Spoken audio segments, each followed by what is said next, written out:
Assalamualaikum warahmatullahi wabarakatuh.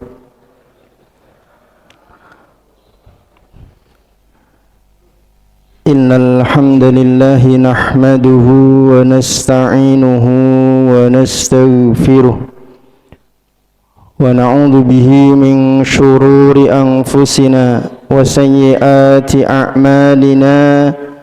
Man yahdihillahu fala mudilla lahu wa man yudlil fala hadiya lahu. Asyhadu an la ilaha illallah wahdahu la syarika lahu wa asyhadu anna Muhammadan abduhu wa rasuluhu la nabiyya wa la rasula ba'dah.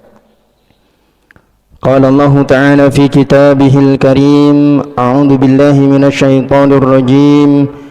Ya ayyuhalladzina amanu taqullaha haqqa tuqatih wa la tamutunna illa wa antum muslimun. Wa qala rasuluna Muhammad sallallahu alaihi wasallam, ittaqillaha haitsuma kunta wa atbi'is sayyi'atal hasanata tamhuha wa khaliqin nasa bi khuluqin hasanin. Allahumma la sahla illa ma ja'altahu sahla wa anta taj'alul hazna idza syi'ta sahla. Allahumma anfa'na bima 'allamtana wa 'allimna ma yanfa'una warzuqna uluman tanfa'una. Rabbana zidna ilma warzuqna fahma washrah lana sudurana wa yassir lana umurana wahlul 'uqdatam min lisanina warhamna fi majlisina hadza ya arhamar rahimin. Amma ba'du. Bapak Ibu hadirin hadirat yang semoga senantiasa dalam rahmat, berkah dan perlindungan Allah Subhanahu wa taala. Wabil khusus yang kami hormati Kiai Fathul Malik, sesepuh jamaah Masjid Jami' Al-Manar, Kiai Basori, Kiai Haji Turmudi, Kiai Ahmad Soib, Kiai Muhayyun, dan kiai-kiai yang lain yang kami hormati pula Ketua Pimpinan Cabang Muhammadiyah Kecamatan Wedung Bapak Haji Nur Said, Ketua Takmir Masjid Jami' Al-Manar Bapak Haji Muqaddas, Ibu Ketua Aisyah Hajjah Farihah, Ketua Nasyiatul Aisyah Ibu Sri Sundarsih, dan Ketua Marbot sekaligus pelaksana kegiatan gerakan subuh berjamaah Ustadz Azmi, para sepuh, para alim, para kiai, Bapak Ibu hadirin hadirat seluruhnya, semoga senantiasa dalam rahmat, berkah dan perlindungan Allah Subhanahu wa taala.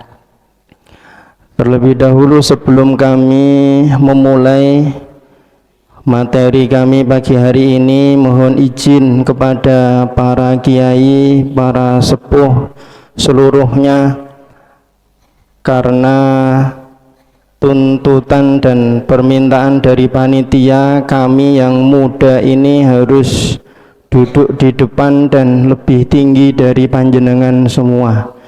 Mohon diizinkan supaya tidak menjadi su'ul adab bagi kami kepada panjenengan semua. Bapak Ibu hadirin hadirat yang dirahmati Allah Subhanahu wa taala, alhamdulillah wa syukrulillah, pagi hari ini kita dikumpulkan oleh Allah Subhanahu wa taala dalam kondisi yang sangat baik.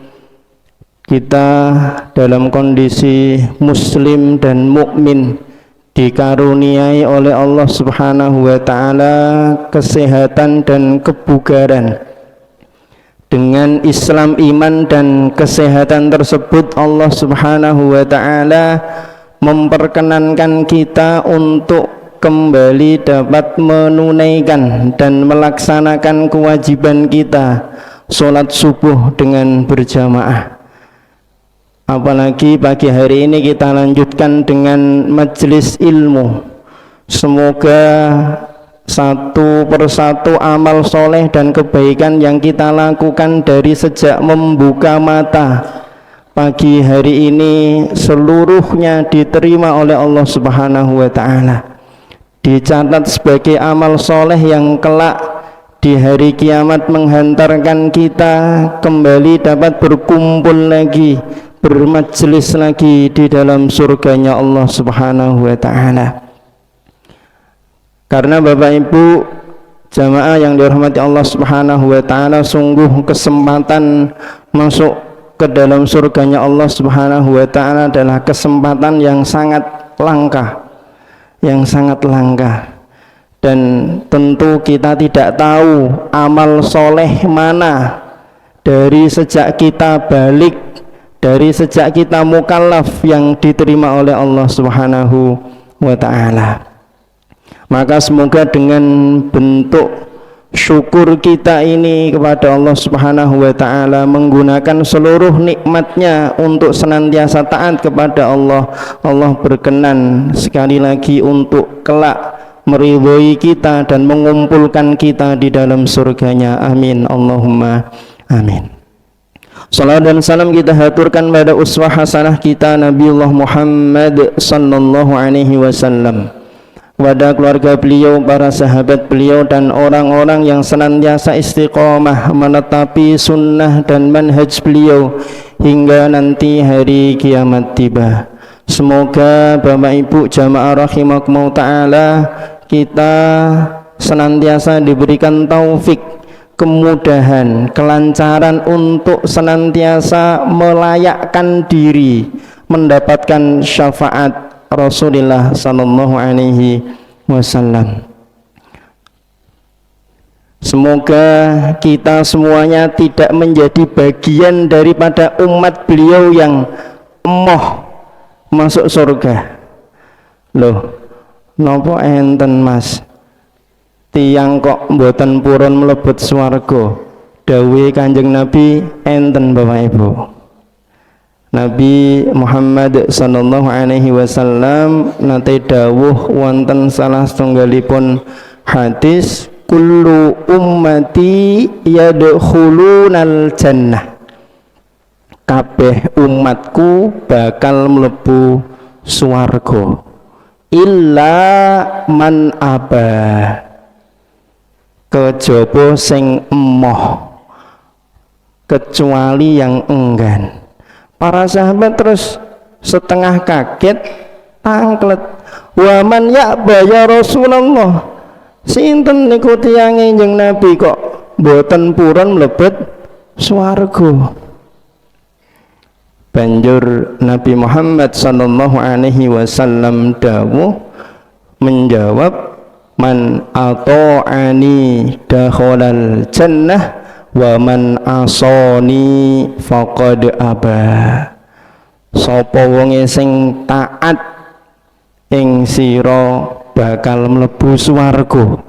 Wa man asani, namun siapa orangnya yang durhaka kepadaku, tidak taat kepadaku, faqad aba, maka sungguh sejatinya dia enggan, emoh, tidak mau masuk ke dalam surganya Allah Subhanahu wa ta'ala. Bapak Ibu hadirin hadirat jamaah rahimakumullah ta'ala, dalam salah satu hadis yang diriwayatkan oleh Imam At-Tabrani disebutkan bahwa satu ketika ada seorang laki-laki yang lewat di hadapan Rasulullah sallallahu alaihi wasallam. Fara'a ashabu Rasulillah sallallahu alaihi wasallam min jaladihi wa nasyatihi. Maka kemudian para sahabat Rasulullah melihat bahwa laki-laki ini itu orang yang memiliki kekuatan dan kesungguhan yang luar biasa, terpancar nampak dari raut wajah dan sosoknya itu memiliki kekuatan yang luar biasa. Maka kemudian para sahabat berkata kepada Rasulullah sallallahu alaihi wasallam, "Ya Rasulullah, lau kana hadza fi sabilillah."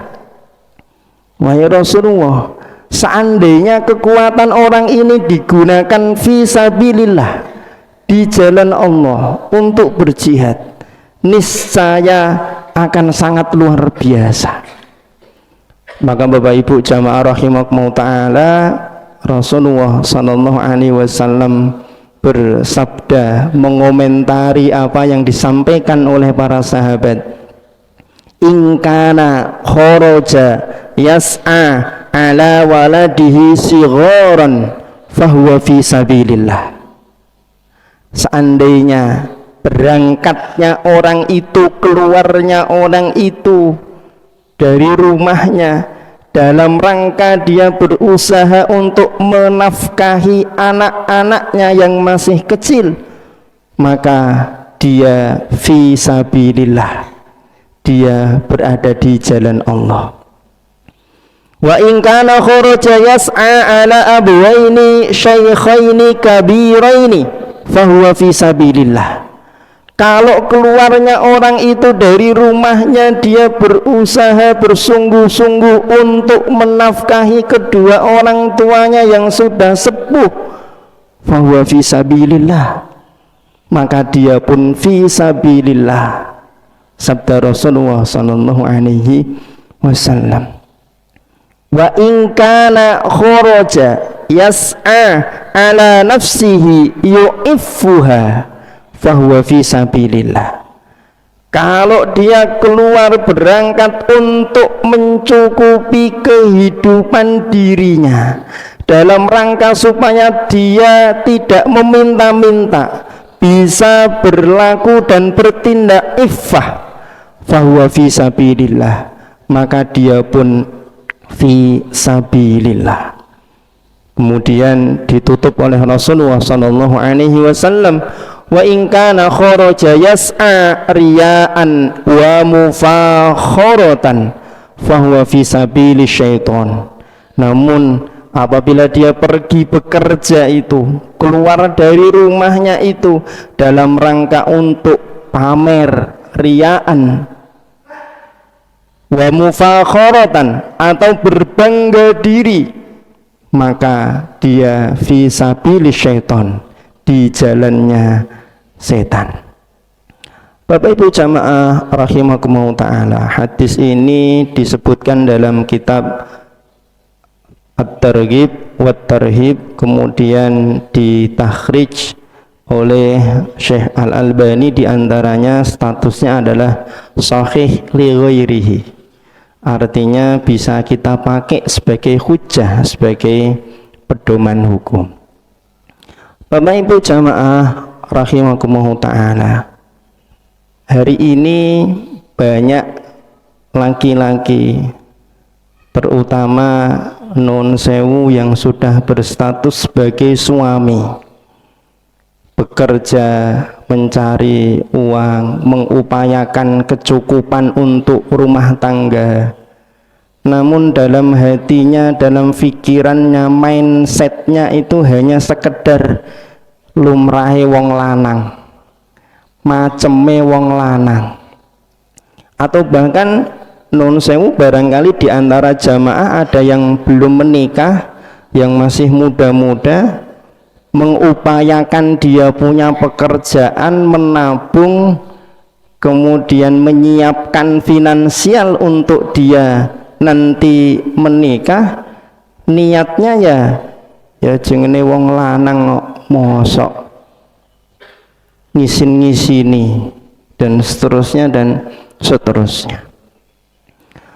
Bahkan Bapak Ibu jamaah rahimakumullah taala, sebagian daripada kaum laki-laki yang tidak pernah berusaha atau membaca, memahami hakikat daripada mencari nafkah, bekerja, kemudian merasa dimanfaatkan menjadi mesin pencari uang, berangkat pagi, pulang sore sampai lembur-lembur, barbarane yo entek, bendino teko ono wae paket, ndak pernah belanja, ndak pernah check out. Yang belanja, yang check out istrinya, istrinya. Ndak matur ujuk-ujuk paket, atau bahkan dalam sebagian kasus,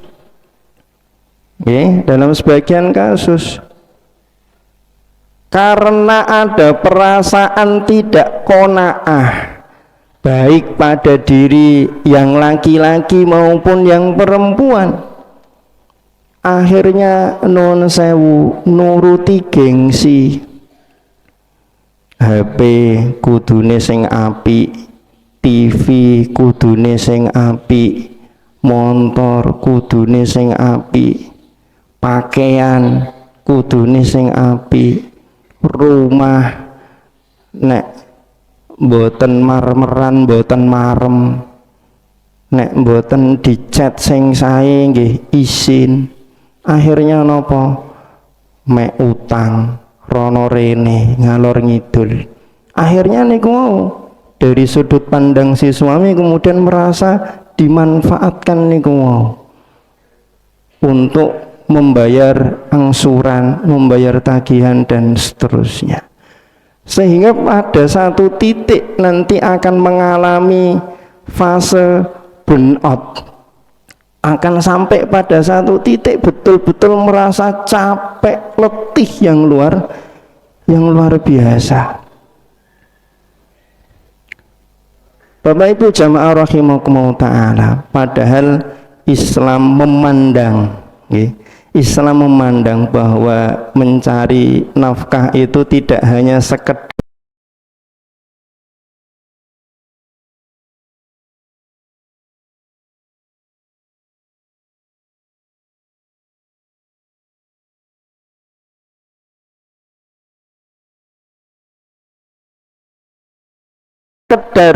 imbalan, bayaran. Esok wis nyapu, ngepel, triko, ngurmati anak dan seterusnya, dikasih uang, ya iku wancen bayarane.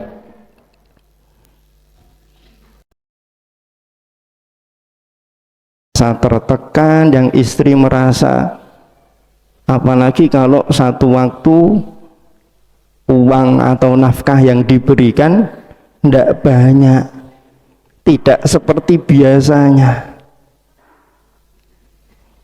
Inilah kenapa kemudian Bapak Ibu jamaah rahimakumullah ta'ala, kita perlu membahas kaitannya dengan bab nafkah ini, apalagi dari sudut pandang anak-anak.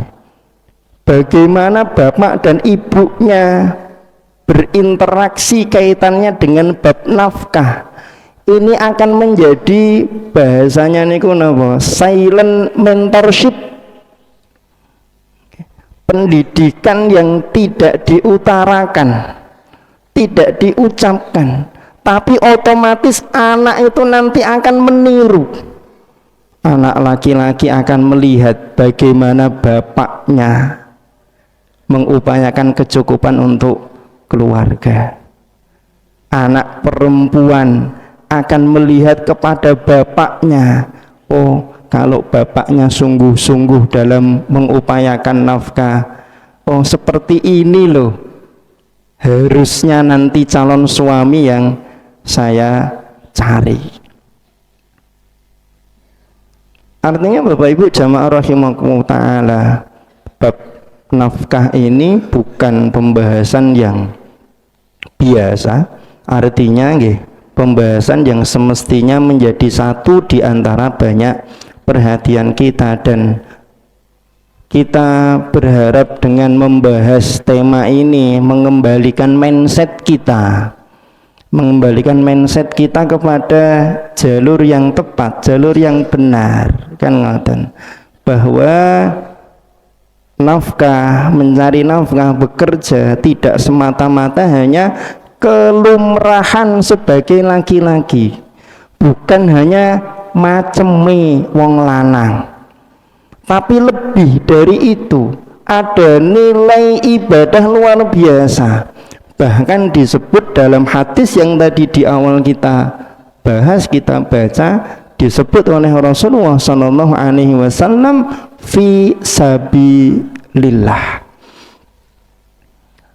Bahkan Bapak Ibu hadirin hadirat jamaah rahimakumullah ta'ala, dalam hadis yang lain disebutkan bahwa Rasulullah Sallallahu Alaihi Wasallam pernah bersabda, minadz dzunubi dzunubun la yukaffiruha illal hammu bitolabil ma'isyah. Di antara dosa-dosa itu ada jenis dosa yang tidak bisa dihapus, tidak bisa ditebus kecuali dengan mencari penghidupan alias bekerja, mencari nafkah untuk keluarga. Hadis ini nggih sahih, diriwayatkan oleh Imam At-Tabrani, Imam Abu Nu'aim dan Al-Khatib. Bapak Ibu jamaah rahimakumullah ta'ala, jadi ketika mindset kita benar, niat kita tertata dengan baik, kita berangkat pagi pulang sore atau bahkan lembur pulang malam, yang kita dapatkan itu tidak hanya sekedar angka-angka, yang kita dapatkan itu tidak hanya sekedar capek dan letih saja. Kita satu dapat pahala, berikutnya dosa-dosa kita pun akan digugurkan oleh Allah Subhanahu wa ta'ala. Kemudian mungkin akan timbul pertanyaan, Ustaz, Mas, kalau niku izin kalau dipanggil Ustadz, ilmunya belum layak dipanggil Ustadz sebenarnya nggih. Mas, lah terus saiki piye? Sing kerja malah aku, ora bojoku. Pertanyaan dari yang ibu-ibu mungkin nggih, dari yang emak-emak. Bojoku malah nganggur, sing kerja malah ndung aku. Iku terus piye? Ya, tinggal kita lihat dari sudut pandang apa. Kalau kita lihat dari sudut pandang fikih, niku mangkeh dong suaminya nuwun sewu utang. Fikih hitam di atas putihnya kan ngoten. Tapi kalau kita lihat dari sudut pandang lain, satu ketika dalam sebuah hadis disebutkan dalam kitab Riyadhus Shalihin, Ummu Salamah radhiyallahu anha sebelum menjadi istrinya Rasulullah sallallahu alaihi wasallam, ketika masih menjadi istrinya Abu Salamah radhiyallahu anhu, pernah bertanya kepada Rasulullah sallallahu alaihi wasallam, yang kurang lebih inti dari pertanyaan beliau adalah, Rasulullah, bagaimana kalau saya ini menafkahi anak-anaknya Abu Salamah, memberikan bagian daripada harta saya kepada anak-anaknya Abu Salamah? Maka Rasulullah sallallahu alaihi wasallam menjawab, dari apa yang kamu berikan kepada anak-anaknya Abu Salamah, kamu akan mendapatkan pahala dan nilai sedekah. Karena memang kalau kita bicara fikih hitam di atas putih, kalau seorang perempuan bekerja ya harusnya kan memang menjadi 100% hak miliknya perempuan. Tapi kembali niku, kembali niku, ada unsur pahalanya, ada unsur sedekahnya. Bapak Ibu jamaah rahimakumullah ta'ala, tidak hanya itu. Dalam hadis yang lain, Rasulullah sallallahu alaihi wasallam memberitahukan kepada kita fadilah, keutamaan daripada nafkah yang diberikan kepada keluarga. Rasulullah sallallahu alaihi wasallam bersabda dalam sebuah hadis riwayat Imam riwayat sahabat Abu Hurairah radhiyallahu anhu, dinarun anfaqtahu fi sabilillah, dinar yang kamu belanjakan, yang kamu infakkan, yang kamu nafkahkan fi sabilillah, disumbangkan untuk jihad, disumbangkan untuk kepentingan kaum muslimin, ya. Wa dinarun anfaqtahu fi raqabatin, dinar yang kamu infakkan, kamu belanjakan untuk memerdekakan budak. Wa dinarun tasaddaqta bihi ala miskinin, dan dinar yang kamu sedekahkan kepada orang miskin. Wa dinarun anfaqtahu ala ahlik, dan dinar yang kamu nafkahkan, kamu berikan kepada keluargamu, a'dhamuha ajron, yang paling agung, yang paling besar dan paling banyak pahalanya, alladzi anfaqtahu ala ahlik, adalah yang kau infakkan, yang kau nafkahkan kepada keluargamu. Hadisnya sahih, diriwayatkan oleh Imam Muslim, tercantum dalam nomor 995. Maka Bapak Ibu jamaah rahimakumullah ta'ala, khususnya bapak-bapak, apalagi yang masih muda-muda, nun sewu mohon maaf, atau yang belum menikah dan akan segera menikah barangkali, loyal kepada teman itu harus kalah dengan loyal kepada keluarga. Jangan sampai dengan teman-temannya, menjajan apa? Aku sing bayari. Sate apa? Gule, aku sing bayar. Tapi begitu di rumah, sama istrinya welite mau medit, ya nggak boleh, harus lebih diutamakan keluarganya.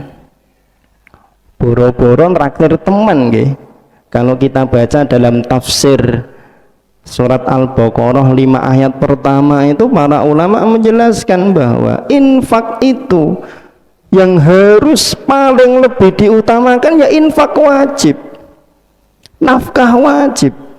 Infak wajib itu apa? Satu, nafkah keluarga. Yang kedua, nanti para ulama membahas adalah kaitannya dengan bab zakat, kan gitu.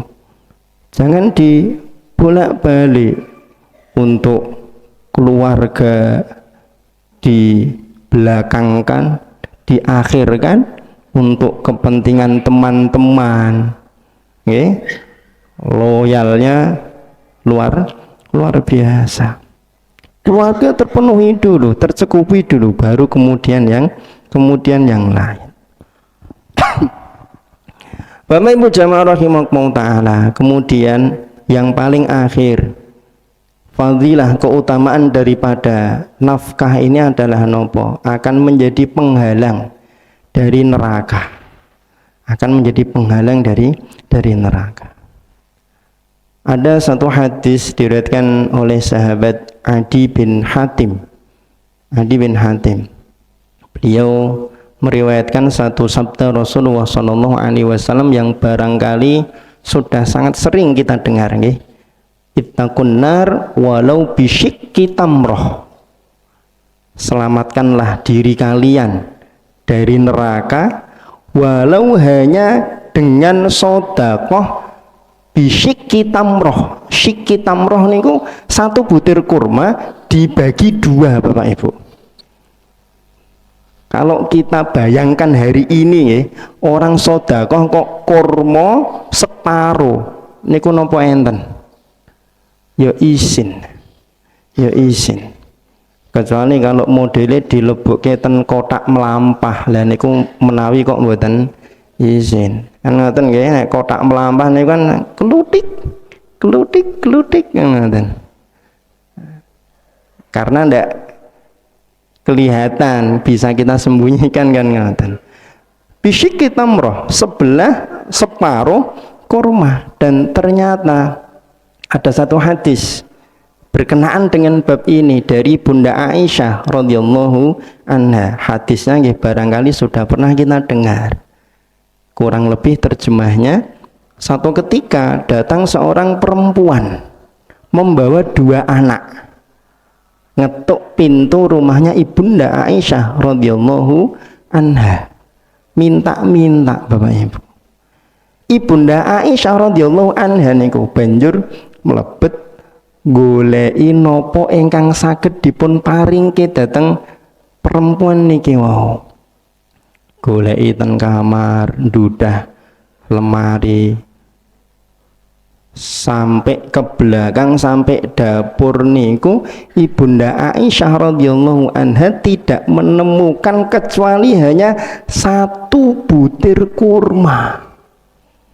Bayangkan Bapak Ibu jamaah rahimakumullah taala, rumahnya Rasulullah sallallahu alaihi wasallam, pemimpin kaum muslimin pada saat itu, yang kalau misalkan beliau itu ngremeng, kalau misalkan beliau itu napa nggih besenik-besenik di hadapan para sahabat, iki ketoke nek mangan sate enak. Kira-kira para sahabat niku terus langsung do masake sate napa mboten Bapak Ibu? Langsung niku. Tapi tidak pernah dilakukan oleh Rasulullah sallallahu alaihi wasallam. Di rumah beliau itu tidak ada barang, benda, harta yang bisa diberikan kepada perempuan ini tadi kecuali hanya 1 butir kurma. Maka kalau hari ini Bapak Ibu rahimakumullah taala, di rumah kita ada stok beras yang cukup untuk 1 pekan, cukup untuk besok, niku masya Allah sudah rezeki yang luar biasa, sudah rezeki yang luar biasa. 1 butir kurma tadi diambil oleh Bunda Aisyah radhiyallahu anha, diberikan kepada perempuan ini. Setelah diterima oleh perempuan itu, apa yang dilakukan? 1 butir kurma itu dibagi 2 Bapak Ibu, dibagi 2, setengah dikasih ke anaknya yang 1, setengah dikasih ke anaknya yang 1. Maka kemudian Bunda Aisyah radhiyallahu anha setelah melihat peristiwa itu bercerita kepada Rasulullah sallallahu alaihi wasallam. Rasulullah kemudian bersabda, "Mani betulia min hadhil banati bi syai'in fa ahsana ilaihinna kunna lahu sitran minan nar." Barang siapa diuji dengan sesuatu dari anak-anak perempuan, lalu ia berbuat baik kepada mereka, maka mereka akan menjadi penghalang baginya dari api neraka. Masya Allah. Bapak Ibu jamaah rahimakumullah taala, maka ada 2 poin penting yang harus kita perhatikan dalam bab nafkah ini nggih.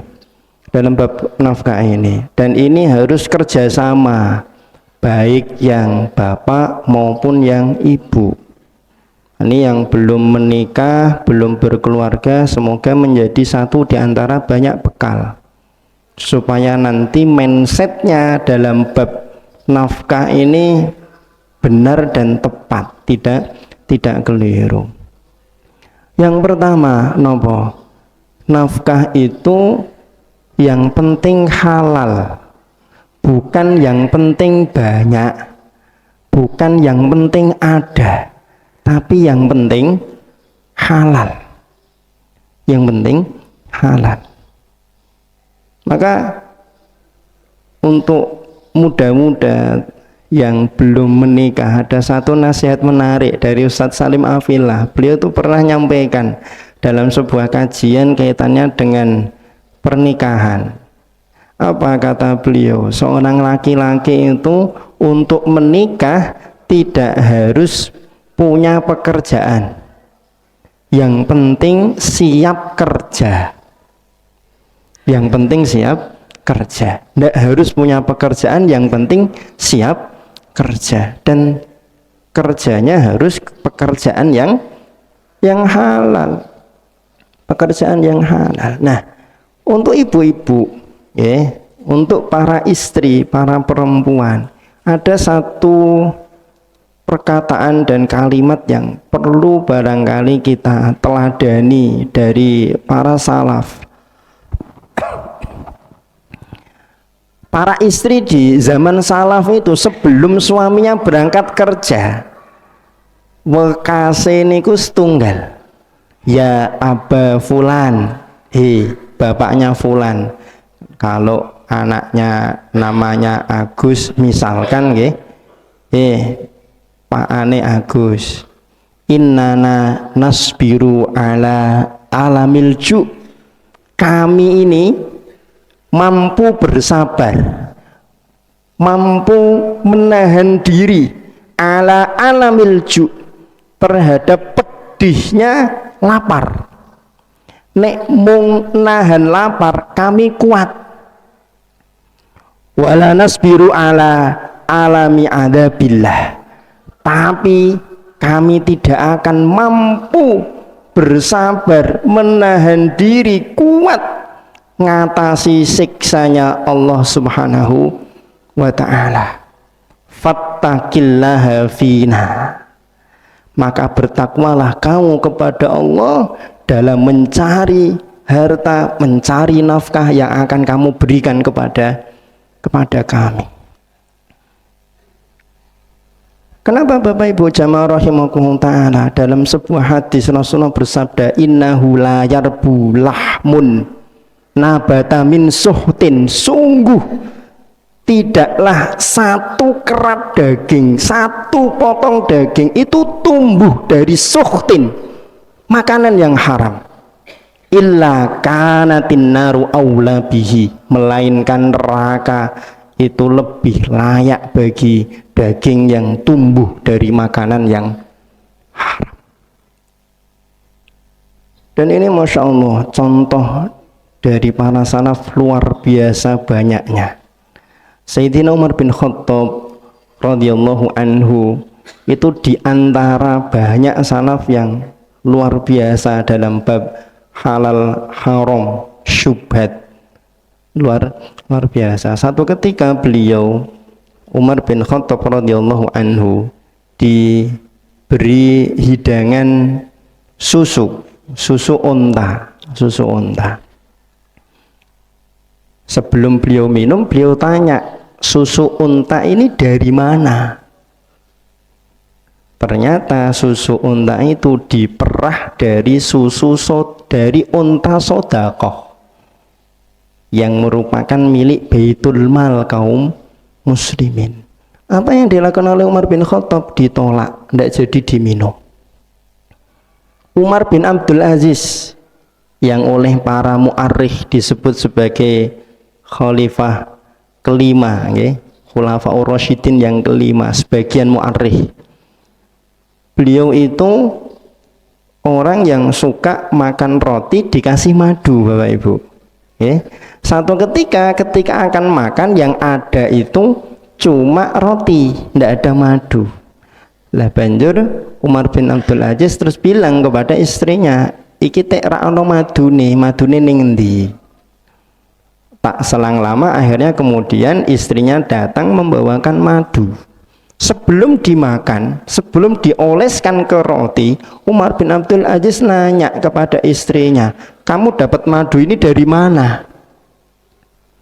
Kata istrinya, tadi saya ambil 2 dinar, saya serahkan ke pembantu, saya suruh untuk beli madu pakai unta pos, dalam sebagian riwayat kuda pos. Jadi pada saat itu karena belum ada PCX, belum ada Vario, adanya kuda, adanya unta. Nah, negara itu kan sebagaimana hari ini ada pos itu untuk ngirim surat dan lain sebagainya, itu punya kendaraan milik negara, milik kekhalifahan.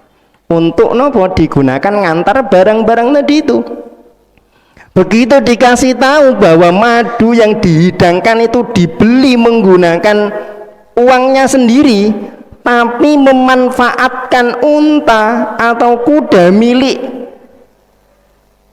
kekhalifahan, milik negara, apa yang dilakukan oleh Umar bin Abdul Aziz? Tidak jadi dimakan, madunya disuruh jual ke pasar, dijual, hasil penjualannya dikembalikan, dimasukkan seluruhnya ke Baitul Mal kaum muslimin. Bapak Ibu jamaah rahimakumullah ta'ala, dan betapa makanan yang haram, makanan yang syubhat itu sangat berefek, sangat memberikan pengaruh buruk. Tergambar pada satu kisah di zamannya Hajjaj bin Yusuf Ats-Tsaqafi.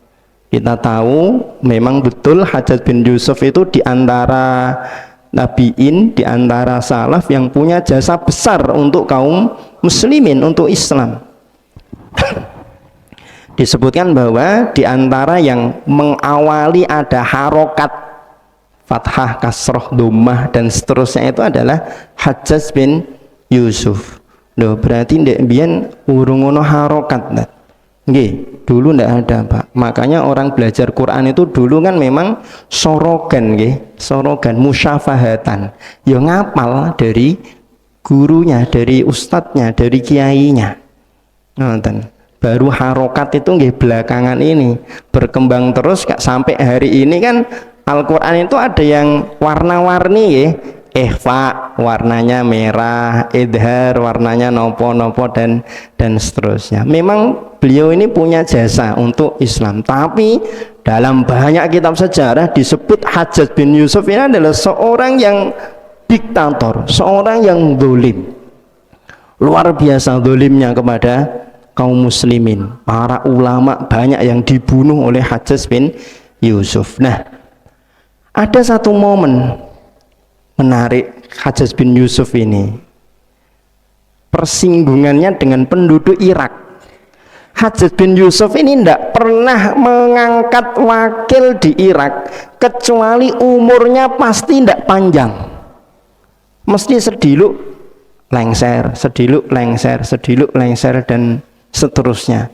Usut punya usut, ternyata apa? Penduduk Irak itu begitu diangkat wakil yang baru langsung doa kepada Allah Subhanahu wa taala, ya Allah segera binasakan wakilnya Hajjaj bin Yusuf di Irak. Sampai orang-orang yang mau diangkat jadi wakilnya Hajjaj bin Yusuf di Irak itu keweden. Moh aku sing ndek wingi lagi sediluk terus mati, sing ndek wingi lagi sediluk terus kenong kene. Maka kemudian Hajjaj bin Yusuf membuat satu siasat tipu muslihat. Dia mengumumkan kepada penduduk Irak untuk masing-masing membawa satu butir telur, Bapak Ibu, dari rumah. Lah penduduk Irak yang mboten terus napa curiga, walah katir endok mung siji paling gopo kan ngoten. Betul, masing-masing bawa satu butir telur. Oleh Hajjaj bin Yusuf disuruh ngumpulkan di serambi masjid. Dikumpulkan di serambi masjid. Begitu sudah terkumpul semua, Hajjaj bin Yusuf terus bilang, pura-pura, rak sido, aku rak sido butuh endok, jipuken eneh, gawonen balik mulih. Maka masing-masing dari rakyat Irak, penduduk Irak ngambil lagi satu butir telur dari serambi masjid, dibawa pulang, direbus, digoreng, dimakan. Kira-kira niki Bapak Ibu jamaah rahimakumullah ta'ala, yang diambil pas pulang itu telur yang dia bawa atau kijolan? Lendok semonake. Bagaimana nih teni nih wong dari rumah ndak diparingi tulisan spidol. Lah penduduk Irak juga alah rak popo kater ndok siji paling leh do ikhlas nek kijolan. Hajjaj bin Yusuf setelah itu tertawa, tersenyum, sukses misinya, dan betul mengangkat wakil di Irak. Tapi lama ndak lengser-lengser, lama ndak mati-mati. Lah penduduk Irak loh gini iki. Dek winginane kita doakan ben cepet lengser, cepet mati, terus cepet iki tek suwi. Setelah muhasabah ternyata niku wow sebabnya memakan telur yang bukan miliknya. Bisa jadi ada yang tidak ikhlas dengan telur tersebut. Luar biasa efek daripada makanan yang syubhat. Bahkan saking makanan yang syubhat, apalagi makanan yang haram, itu diyakini dan memang mendatangkan dampak negatif luar biasa. Kita tahu betul bagaimana sejarah kehidupannya Imam Nawawi rahimahullahu ta'ala. Siapa yang tidak kenal dengan Imam Nawawi? Itu kitabnya itu di bidang hadis, Arba'in Nawawi, Riyadhus Shalihin, dibaca dikaji oleh jutaan kaum muslimin di dunia ini dari masa ke masa, tidak pernah leren.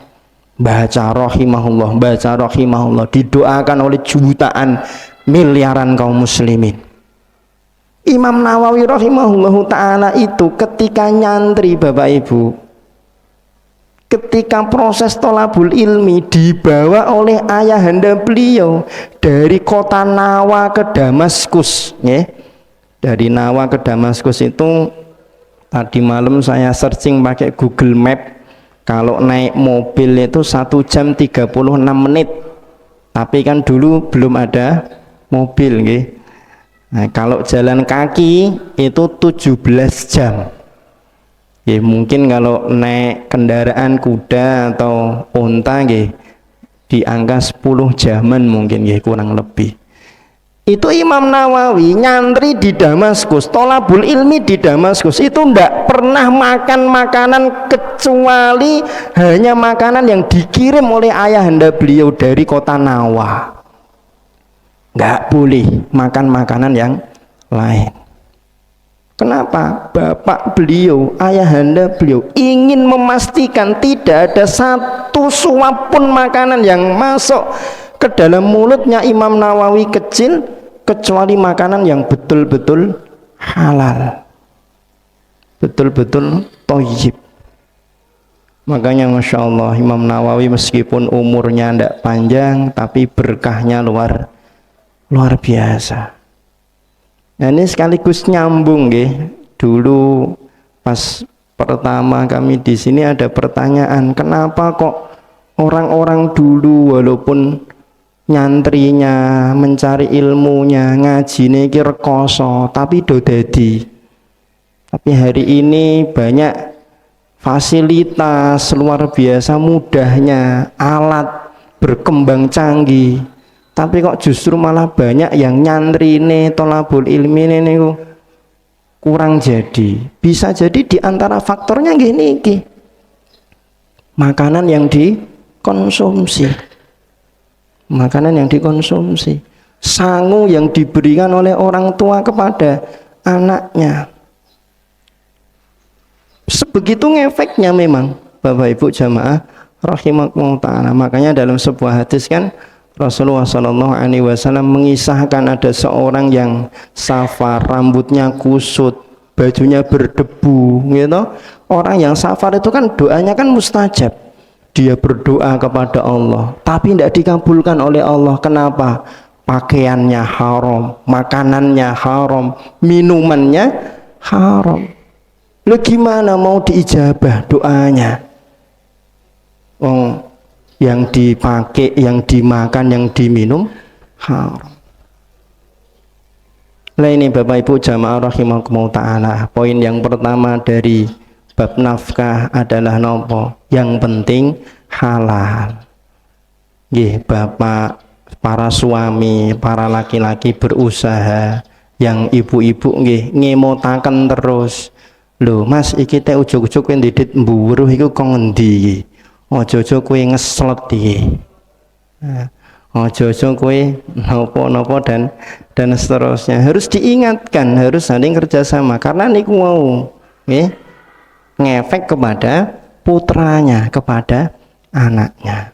Ingkang nomor kalih yang harus diperhatikan dalam bab nafkah terakhir nggih, Non sewu biasanya sampai jam pinten sih? Jam 6 nggih, leres nggih. Nggih. Nggih, yang terakhir nggih, yang nomor 2.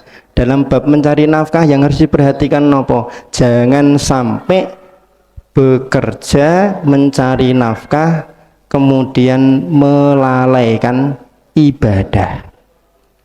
Terutama sholat.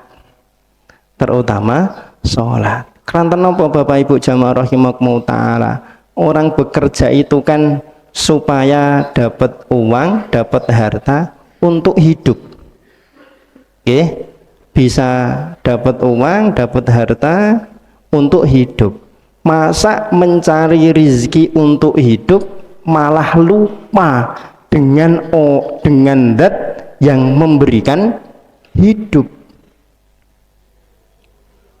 yang punya kehidupan, yang memberikan rizki, yang sejatinya memberikan rizki kepada kita itu kan ya Allah Subhanahu wa ta'ala. Dan rizki itu sudah diukur, sudah diatur oleh Allah Subhanahu wa ta'ala, tidak bakal tertukar Bapak Ibu jamaah rahimakumullah ta'ala.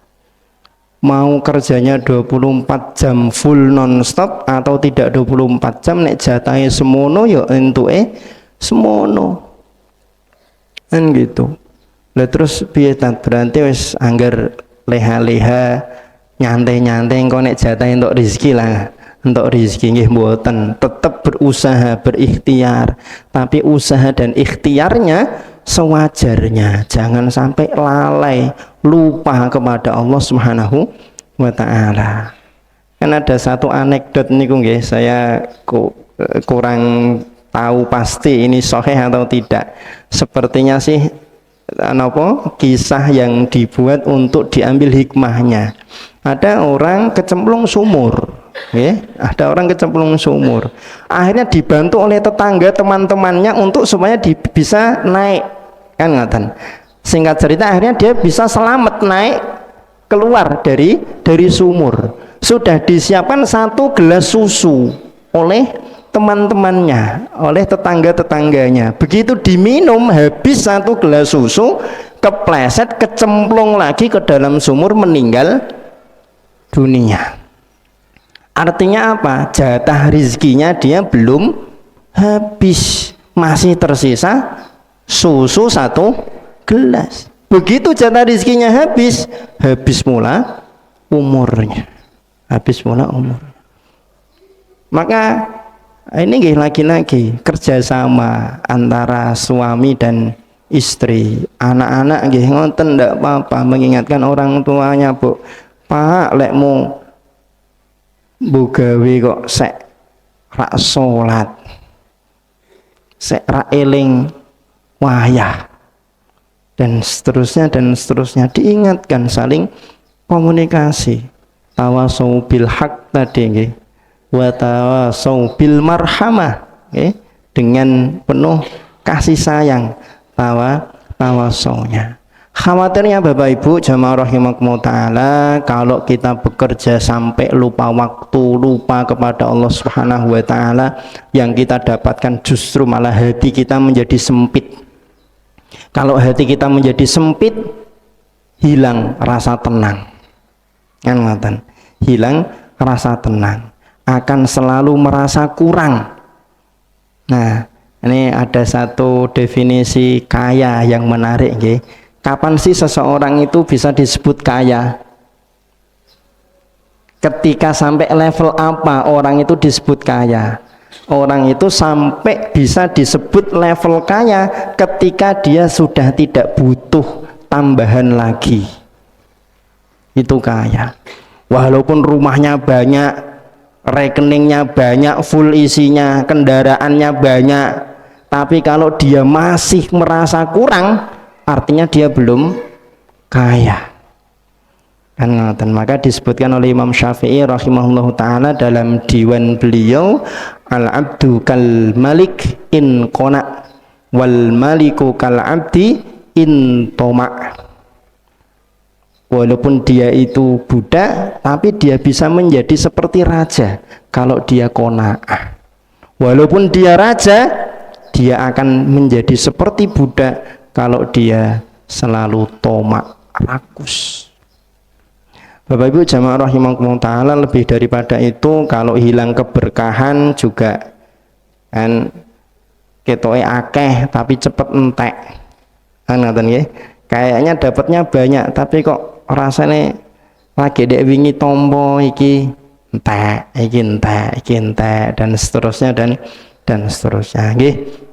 Kirang langkung itu pembahasan kaitannya dengan bab nafkah, semoga menjadi mau'izah pengingat untuk diri kami pribadi dan Bapak Ibu jamaah seluruhnya, mendatangkan maslahat manfaat untuk kita semuanya. Kami kembalikan kepada Ra'isul Jalsah, pembawa acara. Aqulu qouli hadza wa astaghfirullahal azim li wa lakum wa lisairin muslimin min kulli dzambin. Assalamualaikum warahmatullahi wabarakatuh. Waalaikumsalam warahmatullahi wabarakatuh.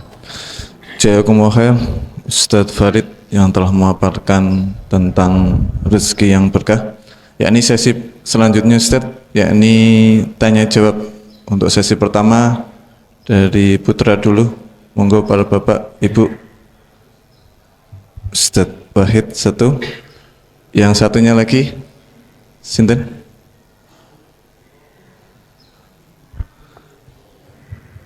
Mas Dani bisa dikasihkan mic-nya.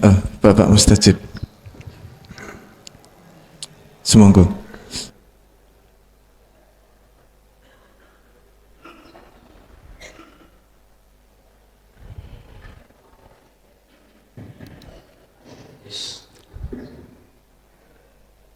Assalamualaikum warahmatullahi wabarakatuh. Assalamualaikum warahmatullahi wabarakatuh. Terima kasih Ustaz. Kiranya pagi ini kita banyak mendapatkan pencerahan mengenai rezeki yang halal yang harus dikonsumsi oleh diri kita maupun keluarga kita. Di sini ada yang saat sekarang ini lagi berjalan artinya. Tentunya Ustaz juga tahu di sekolah-sekolah itu kan ada makan bergizi gratis. Yang tadi Ustaz sampaikan itu para salafus soleh sudah banyak mencontohkan, itu sangat hati-hati sekali di dalam mengkonsumsi makanan. Dan sedangkan saat sekarang ini kita menemui makanan di kita itu yang dikonsumsi seperti itu. Jadi bagaimana pendapat Ustaz untuk menyikapi hal itu? Karena ada satu video itu tadi itu berapa ya? Ustaz siapa yang dari Pondok Pesantren Al-Husna kalau nggak salah ya, itu menolak MBG itu bagaimana? Karena tadi sangat sangat menyentuh sekali bagaimana para salafus soleh itu dalam mengkonsumsi makanan ataupun hal-hal yang harus masuk ke dalam tubuh itu sangat hati-hati. Ya, tadi menyambung dari Ustaz yang disampaikan bahwa anak didik sekarang itu segala fasilitas itu ada, tetapi memang sangat susah sekali untuk diarahkan. Itu saya mohon acaranya Ustaz mengenai hal tersebut. Terima kasih. Assalamualaikum warahmatullahi wabarakatuh. Waalaikumsalam.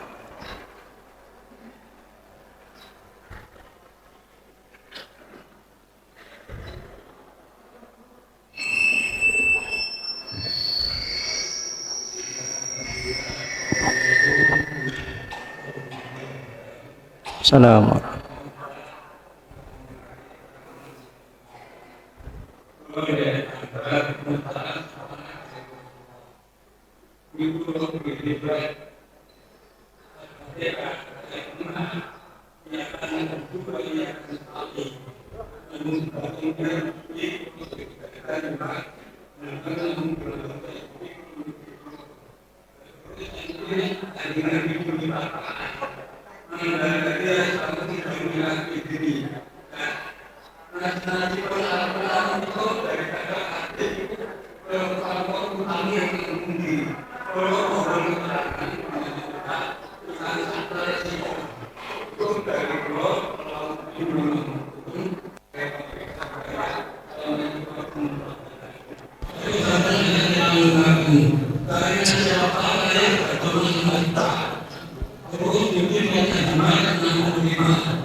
Pertanyaannya dipersingkat, Mbak.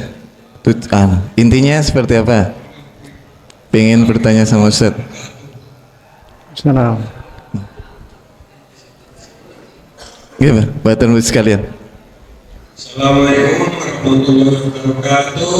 Assalamualaikum warahmatullahi wabarakatuh. Matur sengketipun paringi kesempatan atau bertanya.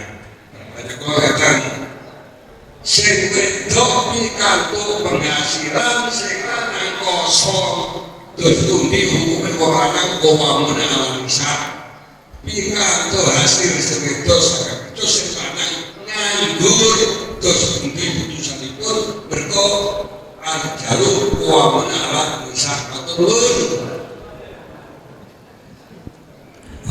Oke, ada dari 3 penanya. Nanti Ustaz kalau belum jelas dari pertanyaan nanti bisa ditanya langsung ke beliau. Yang bertanya, yakni pendapat Ustadz tentang tentang MBG.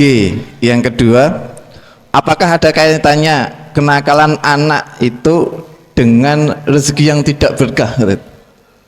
Yang kedua tadi saya belum, nanti bisa tanyain Ustaz.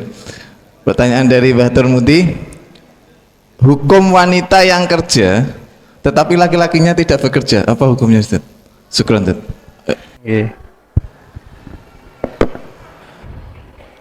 Bismillah, alhamdulillah, salatu wassalamu ala sayyidina wa habibina maulana rasulillah wa ala alihi wa ashabihi wa mawalah wa la hawla wa la quwata illa billah. Yang pertama kaitannya dengan bab MBG nggih. Dengan bab MBG. Sejauh yang kami tahu ada beberapa pondok pesantren yang sampai hari ini nanti bisa dicek, bisa divalidasi data ini apakah betul atau tidak. Di antaranya ada pondok pesantren Sidogiri dan beberapa pondok pesantren yang lain itu sampai hari ini sama sekali tidak mau menerima bantuan dari pemerintah. Mohon maaf ini saya menyampaikan data, nanti bisa divalidasi. Di antara alasan yang pernah disampaikan yang kemudian menjadi banyak iktibar oleh para thalabatul ilmi, kenapa alasannya? Karena bantuan yang diberikan itu kan berasal dari uang pajak, sedangkan uang pajak itu tidak semuanya berasal dari pajak usaha, pajak yang halal kan, ngoten. Ada pajak miras, pajak, mohon maaf, barangkali ada tempat-tempat prostitusi yang juga ditarik pajak oleh pemerintah dan lain sebagainya. Itu menjadi bagian daripada alasan pondok pesantren Sidogiri dan beberapa pondok yang lain memang betul-betul sama sekali tidak mau menerima bantuan pemerintah. Ada yang berpandangan seperti itu. Dalam rangka apa? Ya tadi, menjaga makanan yang dikonsumsi atau fasilitas itu tidak dibangun, tidak dibuat dari bersumber dari dana-dana yang belum bisa divalidasi 100% memang betul-betul halal.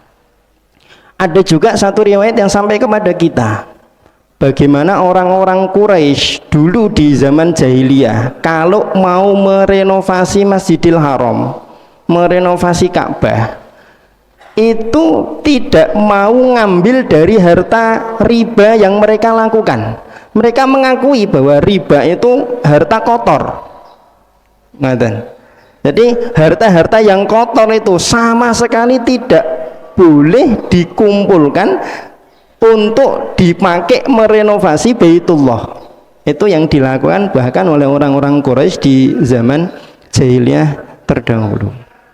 Jadi datanya seperti itu. Kalau ditanya bagaimana, ya kalau bisa menghindari dan tidak menimbulkan mudarat, barangkali kok lebih baik dihindari.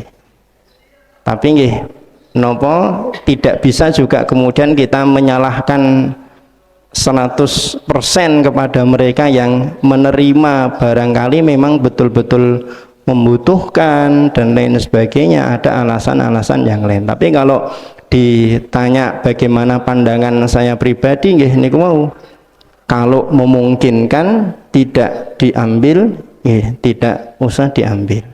Wallahu a'lam bishawab. Niki pasti nanti akan menimbulkan banyak lagi.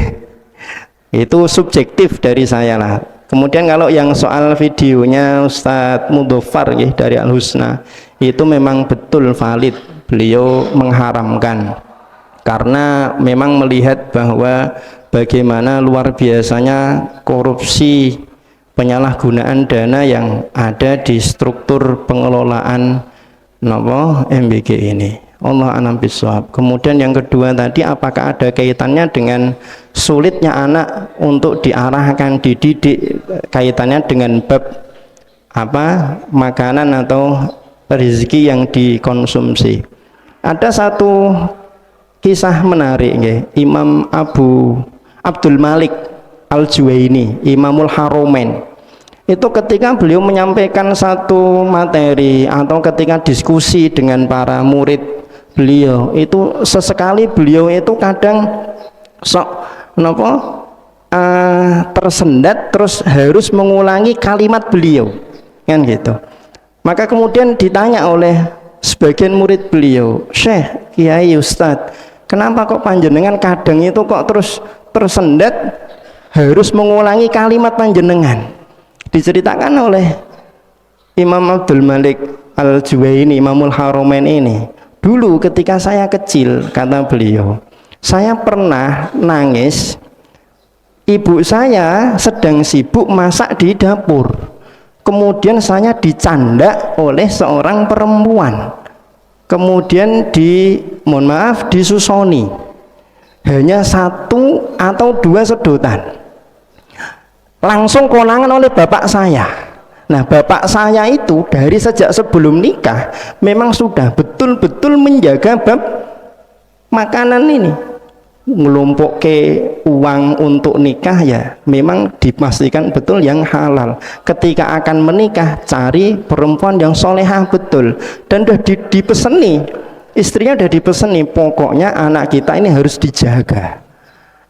Satu ketika tadi itu nangis karena ibunya sibuk di belakang, dicanda oleh seorang perempuan, kemudian disusuin, konangan oleh bapaknya. Akhirnya apa yang dilakukan? Satu riwayat menyebutkan itu diluogok, jarinya bapaknya dimasukkan ke dalam mulut Imamul Haromain kecil ini, sampai kemudian muntah semua, isi perut itu keluar semua. Yang riwayat satu lagi menyebutkan perutnya ini dipencet-pencet sambil diangkat kakinya di atas, dituntek-tuntek gini, Pak. Masih kecil ya, masih usia nyusu nih. Sehingga keluar semua. Nah, Imamul Haromain bilang, saya terbata-bata, kadang sesekali tersendat itu bisa jadi efek daripada 1 atau 2 susuan yang dulu itu. Jadi kalau pertanyaannya ada hubungannya atau tidak, sangat ada hubungannya. Makanya sampai Syekh Az-Zarnuji dalam Ta'limul Muta'alim itu kan membuat ada satu pasal khusus terkait dengan bab warok. Karena ini memang diantara syarat seorang tolib, seorang santri penuntut ilmu bisa menerima ilmu, diberikan taufik kemudian ngamalkan ilmu itu ya kewaroan. Warok kan tarku ma la ba'sa bihi khaufan lima fihi ba'sun, meninggalkan sesuatu yang sebenarnya tidak apa-apa karena khawatir akan terjadi apa-apa, syubhat. Allah alam. Dan di sisi lain memang seperti yang dulu pernah disampaikan oleh Pak Kiai bahwa kenakalan atau kesulitan anak-anak hari ini itu tidak lepas dari kurangnya tirakat. Tirakat siapa? Ya bisa jadi tirakat orang tuanya, bisa jadi kurangnya tirakat anaknya, bisa jadi kurangnya tirakat dari gurunya. Karena memang dalam tafaqquh itu harus kerjasama 3 komponen ini, guru, murid, orang tua. Ketiga-tiganya harus tirakat semuanya. Kalau salah satunya saja ndak, ya bisa tidak berhasil. Kemudian yang berikutnya tadi dari Pak Kiai, nun sewu, tadi nopo nggih?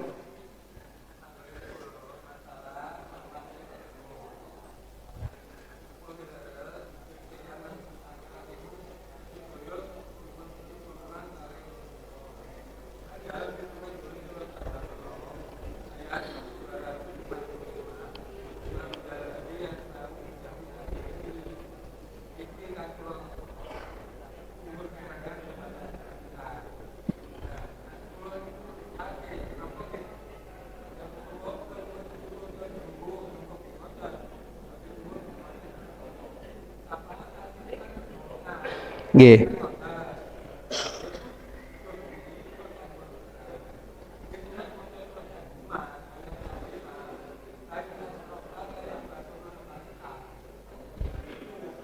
Nggih.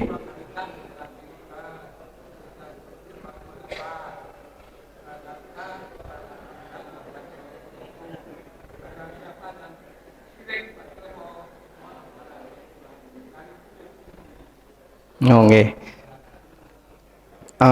Apakah semua orang diberi pertolongan oleh Allah, ngaten nggih? Nggih. Jadi kalau kita membahas kaitannya dengan bab syafaat, ya sejauh yang kami baca, para kiai di sini pasti lebih banyak dan luas ilmunya, nggih. Sejauh yang kami baca, bab syafaat itu memang tidak semua orang bisa mendapatkan syafaat. Tidak semua orang bisa mendapatkan syafaat. Yang pertama harus ada yang berhak memberi syafaat. Niku kan tidak semua orang bisa memberikan syafaat, hanya orang-orang tertentu kan ngaten.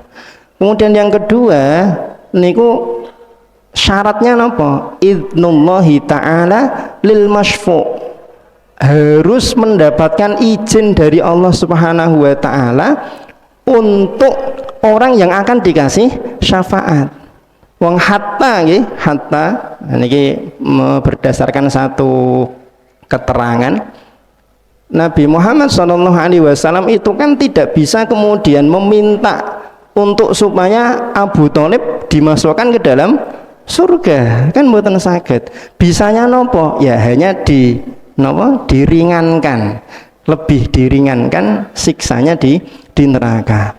Nabiullah Ibrahim alaihissalam nggih ngoten, tidak bisa menolong orang tuanya. Kenapa? Karena memang tidak muslim, bukan orang yang bertauhid. Terus memang kalau kaitannya dengan bab syafaat, sejauh yang kami baca, rukunnya satu, harus ada orang yang memang layak memberikan syafaat, dan itu tidak semua orang, kan ngaten. Orang-orang tertentu yang bisa memberikan syafaat. Yang kedua, ya harus mendapatkan izin dari Allah Subhanahu wa ta'ala. Kalau memang dia tidak berhak mendapatkan syafaat, ya walaupun seperti apa tidak bisa mendapatkan syafaat. Allah a'lam bishawab. Ngaten nggih. Nggih. Kemudian yang terakhir tadi, istri kerja, laki-lakinya zong. Ngaten nggih. No, Pak sinten nggih. Nggih. Ya pripun nggih. Itu nanti dong, kalau kita mengacu ke sigot taklik itu kan istri sudah berhak untuk mengajukan nggih sebenarnya, kan ngoten. Nah, cuma hari ini kan kemudian banyak istri yang memaklumi nggih, memaklumi wis nrimo, wis iras-iras gentenan sing momong bapak, aku tak sing kerja. Tapi kalau pertanyaannya hitam di atas putih gini niku mau ndak boleh. Nafkah itu ya kewajiban laki-laki, laki-laki. Seperti itu, tadi yang disampaikan qawwam tadi, ar-rijalu qawwamuna 'alan nisa. Dan qawwamnya laki-laki atas perempuan, qawwamnya suami atas perempuan, itu kan sebab yang kedua kan karena bima angfaku, karena mereka memberikan nafkah. Kalau nggak ngasih nafkah, ya dong hilang qawwamnya tadi, hilang qawwamnya.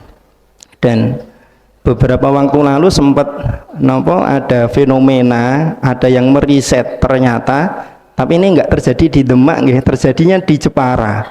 Angka perceraian di Jepara itu sempat naik drastis, terutama setelah banyak buka pabrik-pabrik, Bapak Ibu. Banyak buka pabrik-pabrik itu, sehingga para perempuan, para istri pada kerja. Kan gitu, bisa non sewu, bisa dicagerke lah, paribasanya gitu. Sebulan dapat berapa, ada tanggal gajiannya. Sedangkan yang laki-laki kerjanya serabutan, bukan pabrikan, sehingga tidak bisa dicagerke. Perempuan merasa sudah bisa mandiri, lah ngopo di bojo ngaku dewi sing nguripi awakku dewi, kan gitu. Lah niku akhirnya kan kemudian berangkat dari mindset, untuk apa orang itu menikah, untuk apa orang itu membangun rumah tangga. Nggih, kalau pitakone niku terus gimana sing lanang nganggur, sing wedok kerja, ya ndak boleh. Walau seperti apapun laki-laki harus tetap bekerja. Terlepas dari perbedaan pandangan para ulama terkait dengan batas minimal nafkah, nggih. Ini pembahasan nanti panjang. Seberapa sih minimal seorang laki-laki itu harus memberikan nafkah kepada istrinya? Niku kalau di kitab Al-Mawsu'ah Al-Fiqhiyah Al-Kuwaitiyah niku disebutkan sampai ada 4 perbedaan pandangan dari 4 madhab. Itu kalau yang madhab Syafi'i mu'tamad itu disebutkan ada batas minimal dalam sebulan nanti kalau suaminya itu orang yang musir, orang yang memang diberikan kelapangan, nggih, dari aspek makanan nanti 2 mud, kalau tengah-tengah 1,5, kalau kangelan susah fakir lah bahasanya, maka 1 mud. Ada juga yang berpendapat, dan ini mayoritas 4 madhab menyatakan berapa batas minimal nafkah itu ya sekiranya cukup. Nah cukupnya itu piro, ya dikembalikan ke uruf kebiasaan masing-masing daerah, masing-masing wilayah. Kira-kira nek anaknya telu sekolah kabeh niku kan batas cukupnya kan beda dengan orang yang tidak punya anak misalkan, kan ngoten. Nah itu dalam sebulan terus berapa, niku mayoritas seperti itu. Nah kembali ke tadi, ya tidak boleh seperti itu, harusnya ya memang yang berkewajiban untuk mencari nafkah suami laki-laki. Soal nanti ada komunikasi terus saling ridho, saling ikhlas, itu urusan belakang. Tapi hukum bakunya nafkah itu kewajiban laki-laki. Wallahu a'lam bishawab. Nggih.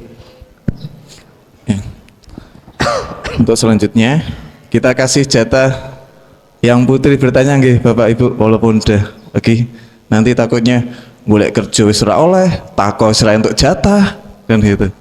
Untuk putri satu pertanyaan. Tafadhol. Ada? Kalau nggak ada ya cukup ada. Mas Dani bisa dikasihkan mic-nya. Singkat padat dan jelas, Bu.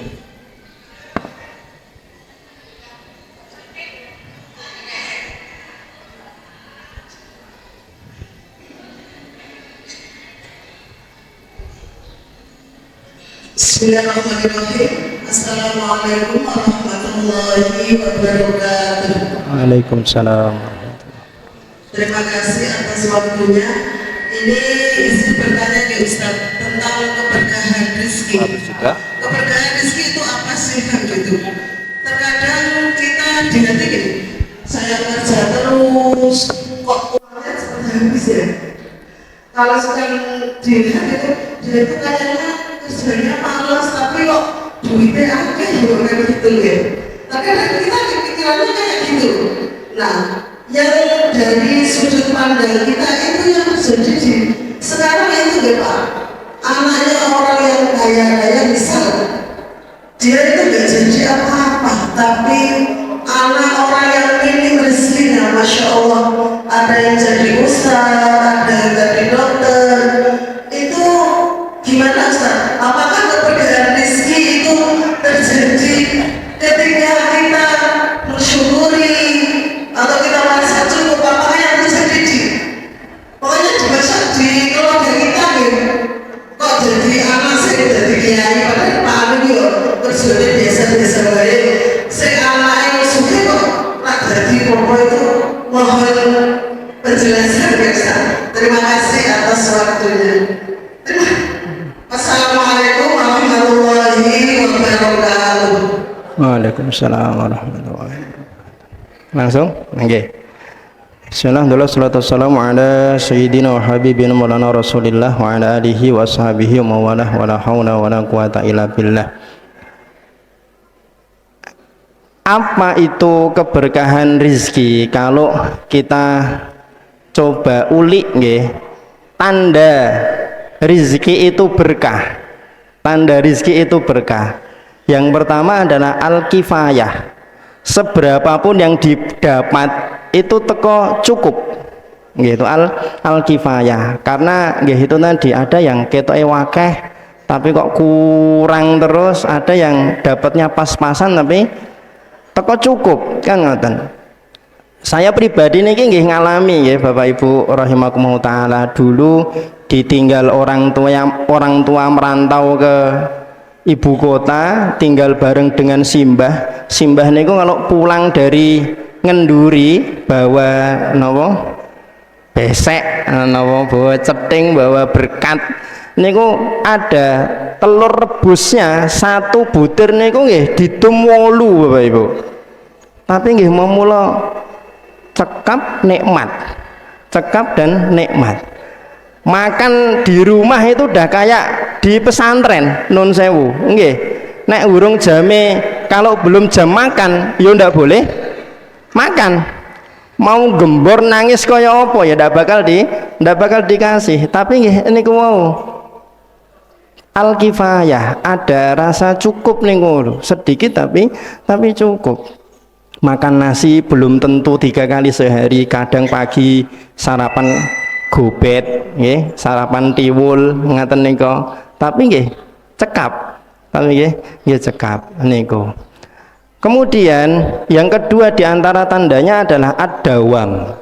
Ad-dawam. Yastamirul mal wala yang faddu sari'an fi ghairi faidatin. Lah niki fi ghairi faidatin, tidak cepat habis. Tidak cepat habis. Kalaupun cepat habis, habisnya itu dalam rangka untuk jalbul masoleh, mendapatkan kemaslahatan, mendapatkan faidah, kebaikan untuk keluarga. Ya ancen cepet entek, tapi nggo nyangoni anak pesantren misalkan nggih, damel tumbas nopo yang memang betul-betul kebutuhan yang di situ ada manfaatnya.